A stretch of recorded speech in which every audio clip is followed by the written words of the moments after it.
उसको अपनाया गया, किया गया। तब से इसलिए 2015 से 26 नवंबर को ये तय किया गया कि प्रतिवर्ष 26 नवंबर को संविधान दिवस के रूप में मनाया जाएगा।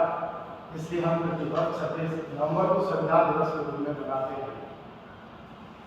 साथियों, जैसे हम बात करते हैं अधिकारों की, बात करते हैं कर्तव्यों की, लेकिन अधिकारों और कर्तव्यों को जो एक चीज है जो आपस में जोड़े रखती है वो है हमारे देश का संविधान। क्योंकि हमारे देश का संविधान ही एकमात्र दुनिया का ऐसा संविधान है जो अनेक विविधताओं को लेते हुए भी अपने आप में एक संविधान है। और हमारा जो संविधान है वो प्रत्येक व्यक्ति को समानता की बात करता है और विविधता में भी एकता का संदेश देता है। वो है हमारे देश का संविधान।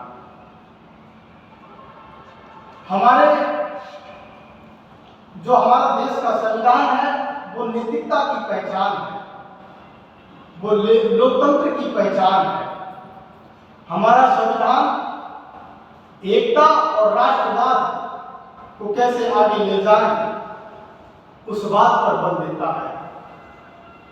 हमारा संविधान महिलाओं की सुरक्षा की बात करता है। हमारा संविधान महिलाओं की समानता की बात करता है। और हमारा ही संविधान हमारे देश भारत को धर्मनिरपेक्षता की उपमा देता है। इसलिए हमारा देश एक धर्मनिरपेक्ष राष्ट्र है, देश है।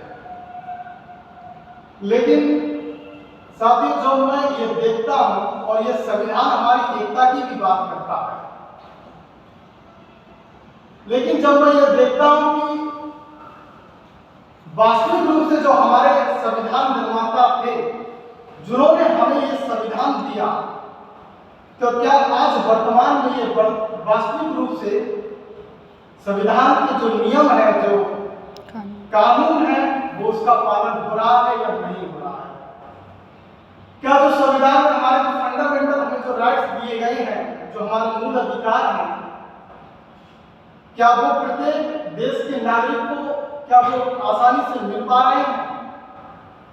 हमारे संविधान द्वारा जो शासन वर्ग है या जो प्रशासन के लोग हैं या इस देश के जो नागरिक हैं, क्या हमारे संविधान के जो नियमों और कानूनों द्वारा जो हमारे कर्तव्यों और दायित्व जो हमारे कर्तव्य और जो दायित्व दिए गए हैं, क्या उनका सत्यनिष्ठा और ईमानदारी के साथ क्या पालन हो रहा है? मैं समझता हूं कि नहीं, क्योंकि हमारे संविधान में महिला सुरक्षा की बात है।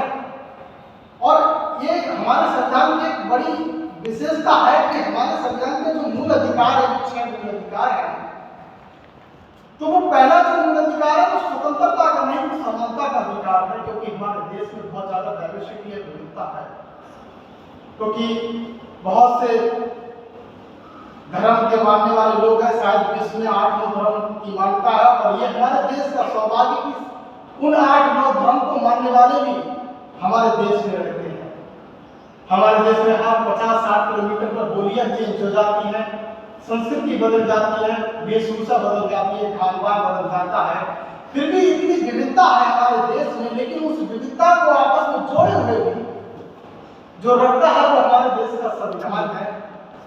एकता की बात करता है। हमारा संविधान कठोर भी है और अत्यंत लचीला भी है। हमारे संविधान में कठोरता और लचीलेपन का संदर्भ भी देखने को मिलता है। लेकिन जब संविधान में इतनी सारी विशेषता है और दुनिया का सबसे बड़ा महान संविधान है, हार्वर्ड क्रिस्टनसन नाम के जो एक राजनीतिक शास्त्र उन्होंने कहा कि भारत का जो संविधान है वो विश्व का सबसे बड़ा और महान संविधान है। जब हमारे पास इतना अच्छा संविधान है, सारे नियम कानून इतने बढ़िया है, फिर भी जब मैं देखता हूं कि हमारा देश विश्व पटल पर आखिर इतना पीछा क्यों है, आखिर हम लोग इतने पीछे क्यों हैं? क्योंकि हम भले अपने देश में कहते हैं कि हम विश्व गुरु है, लेकिन वर्तमान में तो नहीं है। और उनकी दुनिया के शक्तिशाली राष्ट्रों में भी हम नहीं है, शिक्षा में भी हम आगे नहीं है। और महिलाओं की अगर बात करें तो वैसे महिलाओं को सुरक्षा की बात संविधान में कही गई है, लेकिन आज महिलाओं के साथ हिंसा होती है। और जब मैं देखता हूँ, आपने एक घटना देखी होगी जो श्रद्धा हत्याकांड हुआ था, उसके 35 टुकड़े किए गए। निर्भया हत्याकांड हुआ था हाथरस में, जो एक मनीषा वाल्मीकि नाम की एक लड़की थी, उसके साथ गैंगरेप हुआ था, उसकी हत्या कर दी गई। और यहाँ तक कि जो उस बिटिया के, उस बहन के जो मूल अधिकार थे, जो संविधान उसको देता है, उस संविधान को प्रशासन के लोग ने, शासन के लोग ने परवाह न करते हुए उस बिटिया की लाश, उसकी जो शव था, उसके परिवार को नहीं दिया और क्या सुविधा उसको जला दिया। तो आखिर हम पास संविधान की तरफ से हम संविधान की बात तो करते हैं, लेकिन वर्तमान में जब हम देखते तो आखिर क्या उस नियमों को, कानूनों का, उन फंडामेंटल राइट्सों का आखिर कितना पालन हो रहा है, कितना लोगों को मिल रहा है। तो ये एक सवाल है, लाजमी भी है, क्योंकि हम जानते हैं, पढ़ते हैं, सुनते हैं, तो ये बात आती है। हमारे देश में न्यायपालिका की व्यवस्था की गई है, स्वतंत्र न्यायपालिका, जिसको अलग से रखा गया है, जिससे किसी के साथ कोई अन्याय ना हो, भेदभाव ना हो, क्योंकि ऐसा हमारा संविधान कहता है, हमारे देश का कॉन्स्टिट्यूशन कहता है। लेकिन वर्तमान में जब हम देखते हैं और खबरों को सुनते हैं, पढ़ते हैं, तो शासन और प्रशासन में जो कुछ पद पर आसीन लोग हैं और समाज में कुछ वर्चस्व वाले लोग हैं, वो उस न्यायपालिका के साथ छेड़छाड़ करते हैं, उसको प्रभावित करते हैं। लेकिन हम यही कह सकते हैं कि अगर जब ये सवाल है, जब ये विचार मेरे मन में आते हैं, तो इनका समाधान भी हमको करना चाहिए, और इसका समाधान हम ही लोग कर सकते हैं।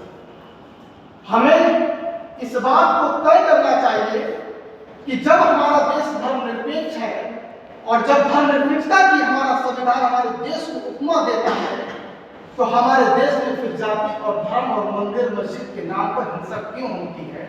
क्यों आखिर आपस में हम लोग लड़ते हैं? जब हमारा संविधान एकता की बात करता है, तो हम लोग क्यों जातिगत भेदभाव करते हैं? हम आखिर क्यों धर्म के नाम पर भेदभाव करते हैं? हम क्यों महिलाओं के साथ भेदभाव करते हैं? हम क्यों बेटियों के साथ भेदभाव करते हैं? तो संविधान दिवस पर मैं सिर्फ इतना ही कहना चाहूंगा कि आज के दिन हमको इस बात का संकल्प लेना चाहिए कि हमारा जो संविधान है, और संविधान के द्वारा जो एक नागरिक के तौर पर, चाहे हम सामान्य एक आम नागरिक हो, चाहे किसी शासन या प्रशासन में किसी भी पद पर आसीन हो, जो हमारे संविधान के द्वारा जो हमें कर्तव्य दिए गए हैं, जो हमारे दायित्व निर्धारित किए गए हैं, उनको हमें सत्यनिष्ठा और ईमानदारी के साथ पालन करना है। जब हम अपने संविधान के द्वारा जो निर्धारित हमारे कर्तव्य और